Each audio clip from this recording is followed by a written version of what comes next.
منصور اپنے بیوی بچوں کے ساتھ گاؤں میں رہتا تھا۔ وہ ایک لکڑہارا تھا۔ وہ جنگل میں لکڑیاں کاٹتا اور انہیں بازار جا کر بیچ دیتا۔ ایک دن جب وہ لکڑیاں کاٹنے جنگل گیا تو اس نے دیکھا کہ ایک درخت کے پیچھے ایک غار ہے۔ وہ اس غار کو دیکھنے کے لیے آگے بڑھا۔ جب وہ غار کے پاس پہنچا تو اچانک غار میں سے ایک بونا نمودار ہوا۔ بونا اس سے مخاطب ہوا۔ بونے نے کہا، اچھا تو تم وہی ہو جو یہاں روز آتے ہو اور لکڑیاں کاٹ کر لے جاتے ہو؟ منصور نے کہا، جی ہاں میں وہی ہوں۔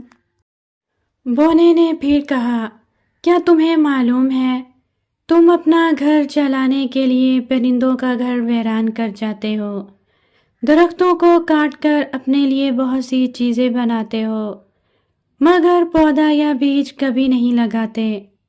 تم یہاں جنگل میں کیا کر رہے ہو؟ منصور نے جواب دیا، کچھ نہیں، بس میں یہاں سے لکڑیاں کاٹتا ہوں اور انہیں بازار جا کے بیچ آتا ہوں۔